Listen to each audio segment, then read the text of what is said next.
نحمدہ ونصلی ونسلم علی رسولہ الکریم۔ بسم اللہ الرحمن الرحیم۔ آج کا عنوان اہل ظرف کون ہے اور اہل ظرف کیسے بننا چاہیے اس کے تعلق سے ہے۔ میرے پیر و مرشد سیدنا پیر معروف مدث اللہ العلی اپنے مجموعہ گلدستہ معروف میں ارشاد فرماتے ہیں کہ یہ شراب معرفت پچتی نہیں، یہ شراب معرفت پچتی نہیں، ظرف والوں کو پلانا چاہیے۔ یہ شراب معرفت پچتی نہیں، ظرف والوں کو پلانا چاہیے۔ اور جو ذرا سی پی کے بہک گیا اسے میں کدے سے نکال دو، یہاں کم نظر کا گزر نہیں، یہاں اہل ظرف کا کام ہے۔ تو یہ اہل ظرف کون ہوتا ہے؟ ظرف کا مطلب برتن کا ہے، ظرف کے معنی ہمت کے ہے، ظرف کے معنی استعداد کے ہے، ظرف کے معنی گنجائش کے ہیں، ظرف کے معنی سمائی کے ہے۔ تو ظرف حوصلے کو بھی کہتے ہیں۔ تو کئی معنوں میں ظرف لفظ کا استعمال ہوتا ہے۔ اہل ظرف بلند حوصلے والے، بلند ہمت والے، عظیم گنجائش رکھنے والے کو کہتے ہیں۔ اور آپ ہر طرف نگاہ دوڑائیں گے تو آپ کو نظر آئے گا کہ ہر ایک چیز کے لیے الگ الگ ظرف ہے۔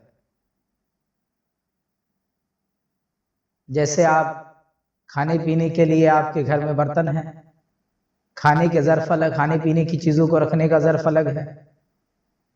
کپڑے وغیرہ لتے وغیرہ آپ رکھتے اس کے لیے الگ طریقے کا ظرف استعمال کرتے ہیں۔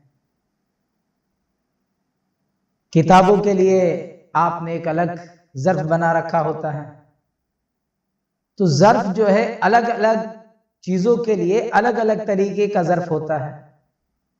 دیکھیے آپ گیس کے باٹلے کو دیکھیے، آپ اس میں گیس بند کر کے رکھتے تو اس کا ایک الگ طریقے کا ظرف آتا ہے۔ آپ پانی جمع کر کے رکھتے ہیں تو اس کے لیے آپ جو ایک الگ طریقے کا ظرف بناتے ہیں۔ آپ دیا روشن کرنے کے لیے آپ ایک الگ ظرف، الگ طریقے کا ظرف بناتے ہیں۔ یعنی ظرف الگ الگ طریقے کا ہوتا ہے، الگ الگ چیز کے لیے الگ الگ ظرف ہوتا ہے۔ تو ہم اہل ظرف کی بات کرنے جا رہے ہیں، اور اہل ظرف کیسا بننا چاہیے اس کے تعلق سے۔ اچھا، یہ ظرف اور اہل ظرف یعنی اہل ظرف اور کم ظرف، یہ دو قسم کہیں سے ملتی ہے کیا؟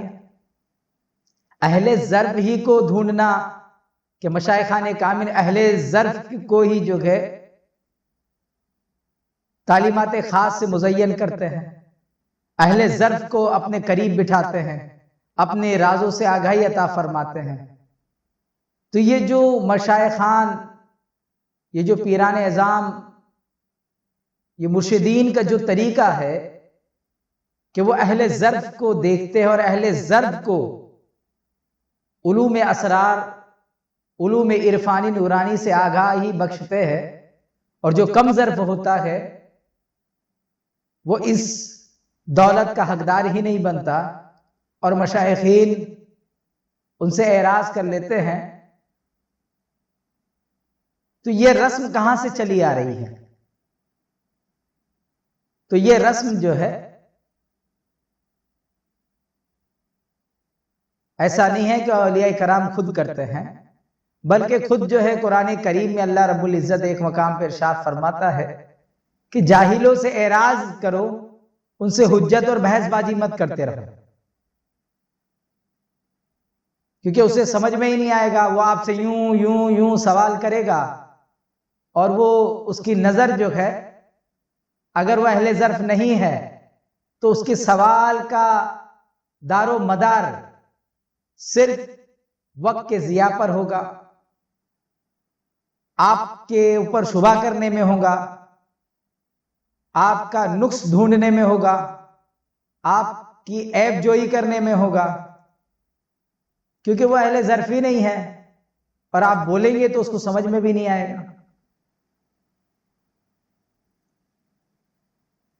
یوں سید عالم نور مجسم صلی اللہ تعالی علیہ وسلم ارشاد فرماتے ہیں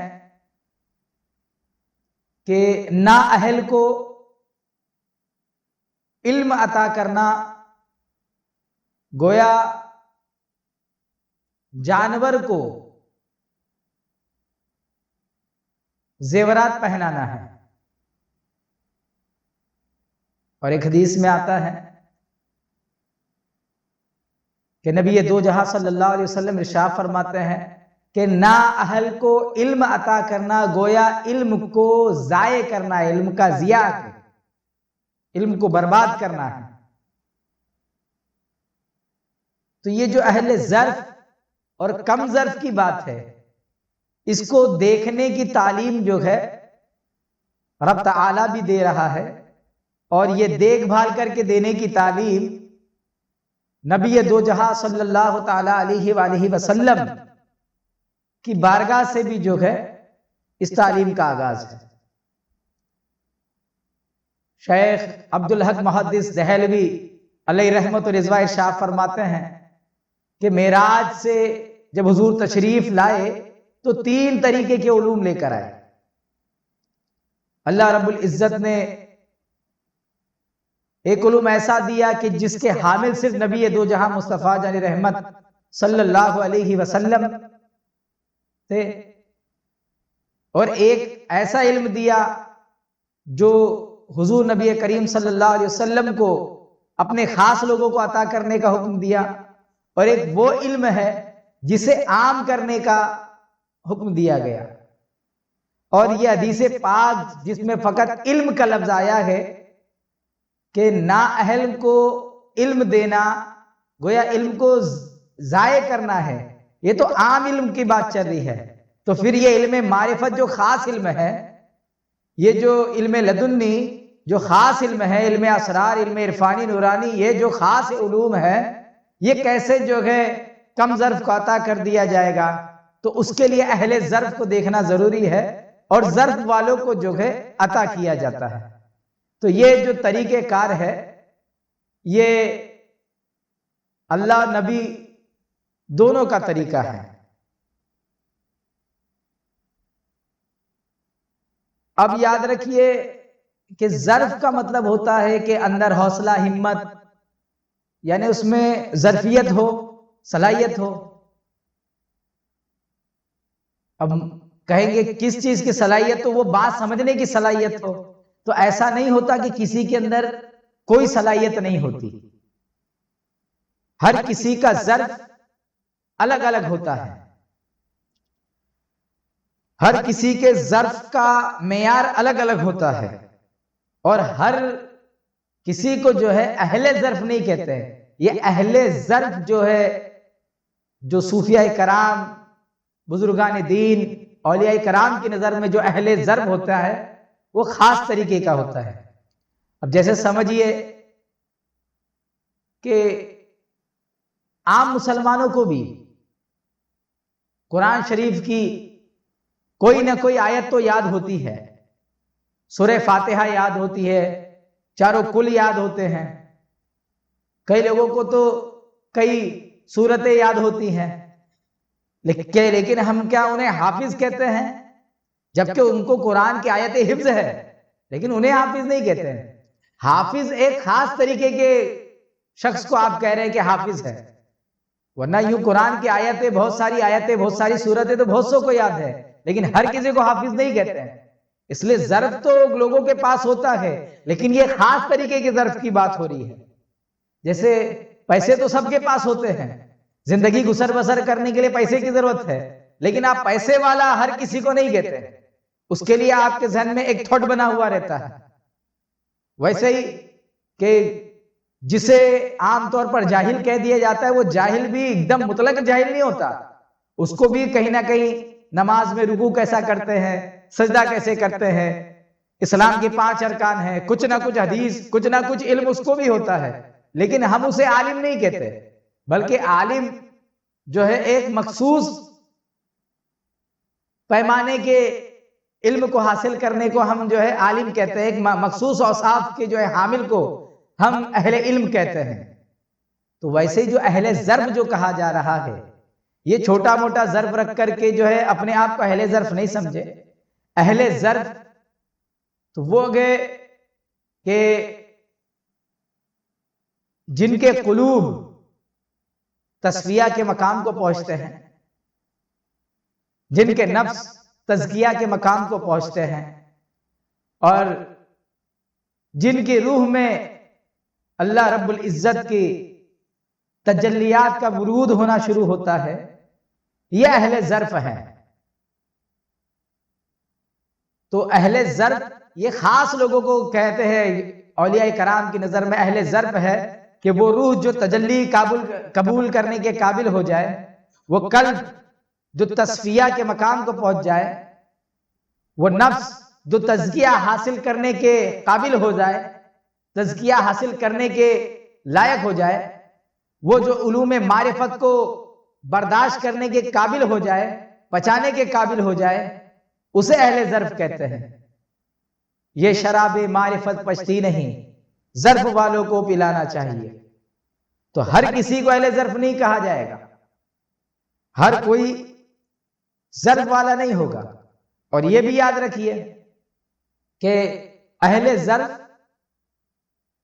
خاص لوگوں کو کہا جا رہا ہے، لیکن اب یہ ہوتا ہے کہ خاص لوگوں کا، یعنی کوئی کسی کے نزدیک اہل ظرف ہوگا تو کسی کے نزدیک اہل ظرف نہیں ہوگا۔ ایک انسان کسی پیر کامل کے نزدیک اہل ظرف ہو سکتا ہے، وہی انسان کسی دوسرے پیر کامل کے نزدیک، کسی دوسرے بزرگ کے نزدیک اہل ظرف نہیں ہو سکتا ہے۔ ہر ایک کا ایک الگ الگ پیمانہ ہوتا ہے، ہر ایک کا ایک الگ الگ جو ہے پیمانہ ہے، الگ الگ پیمانہ ہے۔ چوٹی کا الگ پیمانہ ہے، ہر ایک کے لیے ایک الگ پیمانہ ہے۔ کہتے ہیں جگنو بھی چمکتا ہے، ہم کہیں گے چمکدار ہے، لیکن اس کی چمک کا عالم کچھ اور ہے۔ ہم کہتے ہیں کہ دیا بھی روشن ہوتا ہے، اس کے روشن ہونے کا عالم الگ ہے۔ ہم کہتے ہیں بلب بھی روشن ہوتا ہے، اس کے روشن ہونے کا عالم الگ ہے۔ ہم کہتے ہیں فوکس بھی روشن ہوتا ہے، اس کے بھی روشن ہونے کا عالم الگ ہے۔ ہم کہتے ہیں چاند بھی روشن ہوتا ہے، تو چاند کے روشن ہونے کا عالم الگ ہے۔ ہم کہتے ہیں سورج بھی روشن ہے، ستارے بھی روشن ہیں، ان کا الگ الگ ظرف ہے۔ چمک تو سب میں ہے، چمک سب میں ہے، لیکن سب کی چمک الگ الگ ہے۔ ہاں، تو جو چاند کی چمک والا ہے تو دیے کی چمک اس کے سامنے وہ چمک کے وہ اہل ظرف نہیں کہلائے گا۔ تو جو چاند کا ظرف رکھنے والے لوگ ہیں، جو چاند کے چمک کو اہل ظرف، چاند کی چمک والوں کو سمجھتے ہیں، وہ بلب کی چمک والوں کو اہل ظرف نہیں سمجھے گے۔ تو یہ اہل ظرف جو ہے، یہ بزرگان دین کے نزدیک بھی الگ الگ ہوتے ہیں۔ جیسا بزرگ جتنے بلند مقام کا ہوگا، اس کے جو اہل ظرف ہے وہ بھی الگ ہوتے ہیں۔ اور یہ بھی ہوتا ہے کہ اللہ رب العزت کسی کسی کو قدرتاً ابتداءً ہی اہل ظرف میں داخل کر دیتا ہے، تو کچھ لوگ ریاضت و مجاہدہ کے بعد اہل ظرف بنتے ہیں۔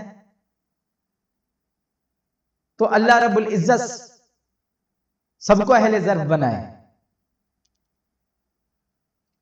اب اہل ظرف جو معرفت ہے تو وہ جو ہے، جو دیکھیے اہل شریعت کے بارے میں ہی دیکھ لیجئے کہ شریعت کے جو دقیق مسائل ہیں، اگر وہ مسائل ائمہ مجتہدین نہیں سمجھاتے تو ہمارے دور کے بڑے بڑے علماء کو وہ مسئلے سمجھ میں نہیں آتے، اور اگر وہ بڑے بڑے علماء اس کی تشریح نہیں کرتے تو اس دور کے عام علماء کو وہ بات سمجھ میں نہیں آتی، اور اگر وہ عام علماء آپ تک نہیں پہنچاتے، آپ کو نہیں سمجھاتے تو آپ کو مسائل کو سمجھ میں نہیں آتے۔ تو ایک شریعت کے علم کے لیے دیکھو کہ بڑے بڑے علماء بھی ائمہ مجتہدین کے محتاج ہے، ویسا ہی جو ہے ہمیں اہل ظرف بننے کی ضرورت ہے۔ تو یہ جو علم معرفت کا جو اہل ہونا ہے، جو اہل ظرف ہونا ہے معرفت کے علم کے لیے، تو اس کے لیے بھی پھر اتنی ہی گہری نظر سے دیکھنا ہوتا ہے کہ معرفت کے علوم کو وہ اتنے مقام سے سمجھ سکتا ہے کیا، حقیقت کے راز سے وہ واقف ہو سکتا ہے کیا، کہ ایسا تو نہیں حقیقت کا راز آگاہ کرنے کے بعد، کیونکہ یہ وہ میدان ہے جہاں ہر قدم پر جو ہے پھسل گنڈی ہے، ذرا قدم رکھے تو اتنی چکنائی ہے کہ جیسا رکھے ویسا جو کہ گر جائے گا، وہاں وہ خود کو سنبھال پائے گا کیا؟ تو اس کی ظرفیت دیکھنا، وہ اہل ظرف میں سے ہے یا نہیں، یہ دیکھنا ضروری ہے۔ تو جب شریعت میں اہل ظرف دیکھنا ضروری ہے تو طریقت کے اندر اہل معرفت اور علم معرفت کے میدان میں اہل ظرف دیکھنا تو اس سے اشد زیادہ ضروری ہے۔ اب کیا یہ اگر کوئی اہل ظرف نہیں ہے تو کیا کوئی بزرگ کسی کے ظرف کو بڑھا سکتا ہے؟ تو میں جواب دوں گا ہاں، بڑھا سکتا ہے۔ در حقیقت جو ہم کہتے ہیں کہ پیر کامل سے بیعت ہونا ضروری ہے، پیر کامل کے دامن میں جانا ضروری ہے، پیر کامل کے سے بیعت ہونا ضروری ہے، اگر آپ راہ سلوک طے کرنا چاہتے ہو تو پیر سے مرید ہو، تو وہ اصل میں کہنے کا مقصد ہی یہ ہے کہ آپ جو کم ضرب ہو وہ آپ کو اہل ضرب بنا دے۔ پیر سے مرید ہی اس لیے ہوتے گئے کہ وہ اہل ضرب بنائے، اور اگر کوئی پیر صرف یہی کہہ کر کے اگر چھوڑ دے کہ جو ہے کہ یہ اہل ضرب نہیں ہے، اور وہ خود جو ہے عطائی نہ کرے، نشہ پلا کے گرانا تو سب کو آتا ہے، مزہ تو تب ہے کہ گرتوں کو تھام لے ساکی، تو یہ کہہ کے چھوڑ دینا کہ یہ کم ظرف ہے، یہ کم ظرف ہے، کم ظرف ہے، یہ اس پیر کے کم ظرفی کا ثبوت ہوگا۔ لیکن جو پیر کامل ہے وہ جو کم ظرف بھی آئے گا اس کو اہل ظرف بنائے گا، اس کی ظرف کو بڑھائے گا۔ جیسا کہ ایک کمار ہوتا ہے، وہ مٹی سے کیسے برتن بناتا ہے، وہ مٹی ہوتا ہے، کوئی ظرف نہیں ہوتا، لیکن کوئی ظرف نہیں ہونے کے بعد بھی جو ہے وہ اس سے ایک عظیم برتن تیار کرتا ہے۔ ویسے پیر کامل بھی جو ہے آپ کی یوں پڑی ہوئی مٹی سے آپ کو ظرف بنا دیتا ہے، وہ ظرف بناتا ہے جس میں نور سما سکے، جس میں قد جاءکم من اللہ نور کا نور سما جا سکے، جس میں کتاب مبین کا نور سما سکے، جس میں اللہ نور السماوات والارض کا نور سما سکے، جس میں کلمہ طیبہ کا نور سما سکے۔ پھر آپ کو ایسا ضرب بناتا ہے، ضرب بناتا ہے۔ ہاں، یہ ہے کہ پیر کامل ہی آپ کو ضرب بناتا ہے، لیکن شرط یہ ہے کہ آپ پیر کامل کے نزدیک، پیر کامل کے پاس آپ خود کو ایسا سپرد کر دے جیسے مردے کو غسل دینے والے کے ہاتھ میں سونپ دیا جاتا ہے۔ جب آپ اپنے آپ کو پیر کامل کے نزدیک اس طریقے سے سونپ دیتے ہو جیسے غسل دینے والے کے ہاتھ میں جنازے کو مردے کو سونپ دیا جاتا ہے، پھر وہ اسے ہر طرف سے ہر طریقے سے غسل دے کر کے ایک دم صاف و شفاف بنا دیتا ہے کہ جو کل صف میں امام سے پیچھے تھا آج امام سے آگے ہو جاتا ہے، اور روبرو رکھ کر کے آج اسے جو ہے اپنے قبر میں جا کر کے اپنے حبیب سے ملاقات کے قابل غسل دے دیا جاتا ہے۔ تو وہ کہنا یہی چاہ رہے ہیں کہ جو غسل ہے، غسل کے لیے جیسے مردے کو غسل دینے والے کے ہاتھ میں سونپ دیا جائے، خود کو پیر کے ہاتھ میں سونپ دو، تاکہ وہ آپ کو تزکیہ نفس کر کے، تصفیہ قلب کر کے، ریاضت و مجاہدہ کرا کر کے آپ کو جو ہے کم ضرب سے اہل ضرب بنا دے، اور اہل ضرب کی صف میں آپ کو لا کھڑا کرے۔ اور یہ ہے کہ آپ کیا کر سکتے ہو؟ کیا ہوتا ہے کہ ہم مکمل طور پر کامل سپردگی، ٹوٹل سرنڈر ہی ہم سے نہیں ہوتا نا، تو کم سے کم آپ کیا کر سکتے ہو؟ تو میں آپ کو 5 چیزیں نقطوں میں بتا رہا ہوں، آپ کیا کر سکتے ہو۔ آپ کر سکتے ہو، آپ اپنے پیر سے عشق کرو، عشق پیر کو یاد رکھو، اپنے بسا لو، پیر کے عشق میں مست ہو جاؤ۔ صحبت پیر، جتنا ہو سکے پیر کی صحبت میں بیٹھنا، ان کے کنیکشن میں رہنا، ان کے کانٹیکٹ میں رہنا، ان کے روبرو رہنا، ان کی محفل میں بیٹھنا، ان کے چہرے کو تکنا، ان کی اداؤں کو تکنا، ان کے کاموں کو تکنا، ان کی گفتگو پہ نظر رکھنا، پیر کی صحبت اختیار کرو۔ پیر کی بارگاہ کا ادب جو بزرگان دین نے کتابوں میں لکھ رکھا ہے، پیر کی بارگاہ کا ادب کہ ان کی بارگاہ میں آنا کیسے، روبرو بیٹھنا کیسے، ان کی بارگاہ سے باہر رہے، جب دور رہے تو ان کے آداب کو کیسے بجا لانا، اس کا خیال رکھے۔ پیر جو حکم دے اس کو جو ہے اپنی جان سے بڑھ کر قیمتی سمجھ کر اس پر عمل کر بیٹھے، اس پر عمل کرے۔ اور 5واں جو ہے آپ پیر کی خدمت میں ہمیشہ رہیں، آپ دامے درمے قدمے سکھنے، مالی ہو جسمانی ہو، ہر طریقے سے پیر کی خدمت کرے۔ یہ 5 چیزوں کو آپ لے کر آ جائیں، یہ 5 کیمیکل سے بنی ہوئی گولی آپ استعمال کیجئے، آپ کھاؤ گے تو اہل ظرف والی اوصاف پیدا ہونے لگ جائیں گے، آپ جو ہے آپ کے اندر جو ہے ظرف آنے لگے گا۔ اب آپ کہو گے یار یہ 5 باتوں کی تو ہم کو تو کوئی کنیکشن آپ کو دکھ رہا نہیں ہے، تو میں آپ کو سمجھاتا ہوں کہ کسی کا سر درد ہوتا ہے تو اگر کوئی اس کا سر دبا دے تو تھوڑا سر درد کم ہو جاتا ہے، تو یہ بات تو ہم کو سمجھ میں آ رہی ہے کہ ہاں سر درد تھا، سر دبایا۔ یہ کہتے ہیں سر درد تھا تو سر پہ مالش کر دیا، تو کہ ہاں یہ بھی بات سمجھ میں آ رہی ہے کہ سر درد تھا، سر پہ مالش کر دیا۔ کہ سر درد تھا اور سر پر جو ہے برف رکھ دیا تو سمجھ میں آتا ہے کہ ہاں سر درد تھا، سر پہ رکھا، لیکن اب اگر آپ اٹھا کر کے دیکھیں گے تو آپ کو سجوگ تھیراپی ملے گی کہ سر درد ہوتا ہے لیکن وہ جو انگوٹھا دبائیں گے تو درد تو سر میں ہو رہا تھا اور دبایا کہاں جا رہا ہے؟ انگوٹھے۔ آپ کو ظاہری لاجک نہیں سمجھ میں آ رہا ہے، لیکن تھیراپی چالو ہے اور لوگ شفا پا رہے ہیں، لوگوں پہ اس کے اثرات مرتب ہو رہے ہیں۔ درد سر درد کرتا ہے، لیکن ایک گولی ہے جو منہ سے پیٹ میں جاتی ہے اور اس کے بعد جو ہے آپ کے اندر جو ہے وہ کیمیکل جا کر کے کام کرتا ہے، آپ کا سر درد جو ہے چٹکیوں میں فوراً جو ہے سر درد غائب ہونے لگتا ہے، فوراً اثر مرتب ہوتا ہے۔ تو درد تو سر میں ہوا تھا تو گولی ادھر کی کیسے؟ تو یہی بات ہے کہ اب ماہرین اتنا ماہر ہو گئے کہ آپ کی باڈی کا کون سا کیمیکل کدھر مس ہے اور کون سا کیمیکل کہاں جو ہے ضرورت ہے وہ وہاں مل جائے تو آپ کا درد ختم ہو جائے گا، وہ اتنے ماہر ہو گئے۔ تو ایسے صوفیاء کرام جو ہے یہ روحانیت کے علم کے ماہر ہوتے ہیں، تو یہ جانتے ہیں کہ کون سی چیز سے کیا ہوگا۔ تو آپ ان 5 چیزوں پر عمل کیجئے۔ یہ نہیں دیکھیے ظاہر میں کانٹیکٹ نہیں دکھ رہا ہے، یہ ظاہر میں تو کوئی بات کنیکشن والی نظر اگرچہ نہیں آئے تو کوئی بات نہیں، لیکن باطن میں اس کا بہت بڑا کنیکشن ہے۔ پہلے عمل کر کے دیکھو، اگر پھر اندر اگر ظرفیت نہیں پیدا ہو تب بات کرنا۔ اللہ رب العزت ہمیں اور آپ کو جو ہے اہل ظرف بنائے، کیونکہ یہ شراب معرفت پچتی نہیں، اہل ظرف والوں کو پلانا چاہیے۔